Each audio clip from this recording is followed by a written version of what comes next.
Start more US based ఈ learning platform. మీరు కూడా స్లాట్ బుక్ చేసుకోవాలంటే ఈ నెంబర్కి కాల్ చేయండి. Hi viewers, India's largest digital media network Suman టీవీకి స్వాగతం. ప్రస్తుతం మనతో ఉన్నారు psychologist and soft skills trainer నల్లి గారు. నమస్తే అండి. నమస్తే అండి. పిల్లలు బాగా చదువుతారు పాపం, కానీ తక్కువ మనం మర్చిపోయే పిల్లలు చాలా మంది ఉంటారు. వాళ్ళకి పాపం తొందరగా మర్చిపోయే తత్వం ఎక్కువ ఉంటుంది వాళ్ళకి. సో వాళ్ళు చదువుకుంది బాగా గుర్తు పెట్టుకోవాలి అంటే ఏమైనా టిప్స్ ఉంటాయా? మెమరీకి అయితే టిప్స్ అయితే మీకు చాలా ఉంటాయి. ఒకటి అసలు ఈ ఇంటర్నెట్ ప్రపంచంలో, యూట్యూబ్ ప్రపంచంలో మీరు ఎన్ని సెర్చ్ చేస్తే అన్ని టిప్స్ వస్తూనే ఉంటాయి.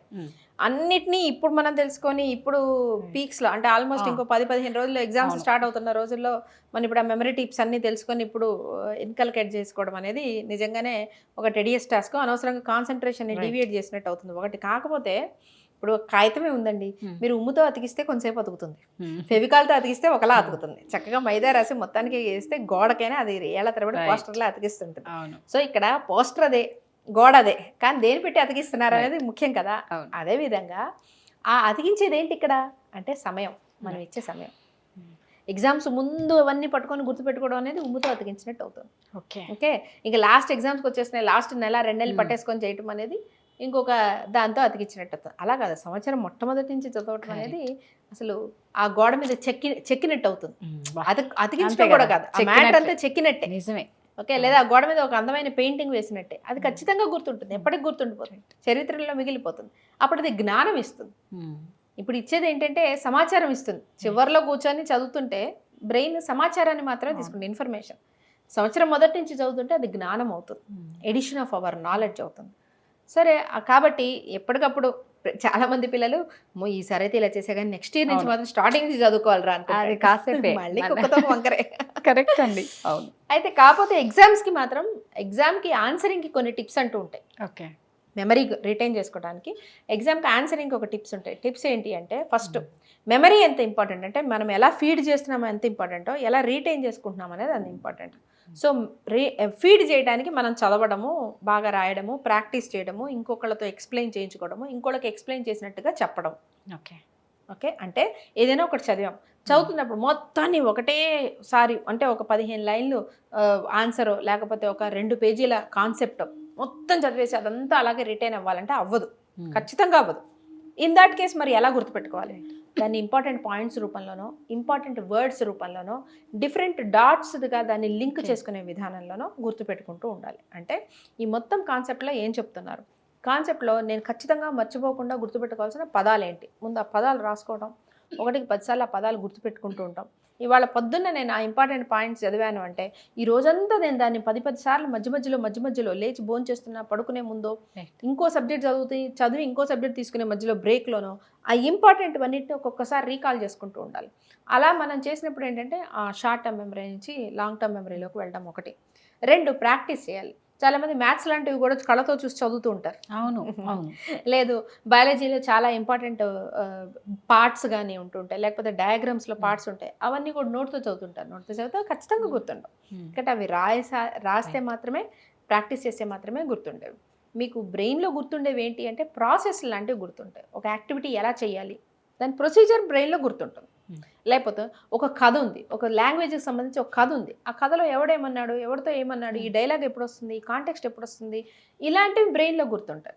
అంతే తప్ప సాల్వ్ చేసేవో, గీసేవో, లేకపోతే మ్యాప్ పాయింటింగ్ లాంటివో ఎంతకైనా సరే ఖచ్చితంగా అవి మళ్ళీ హ్యాండ్తో ప్రాక్టీస్ చేసేవి. అంటే ఇక్కడ మెమరీ స్టోరేజ్ 1, హ్యాండ్కి ప్రాక్టీస్ చేయాల్సింది 2. ఇవి 2 భాగాలు.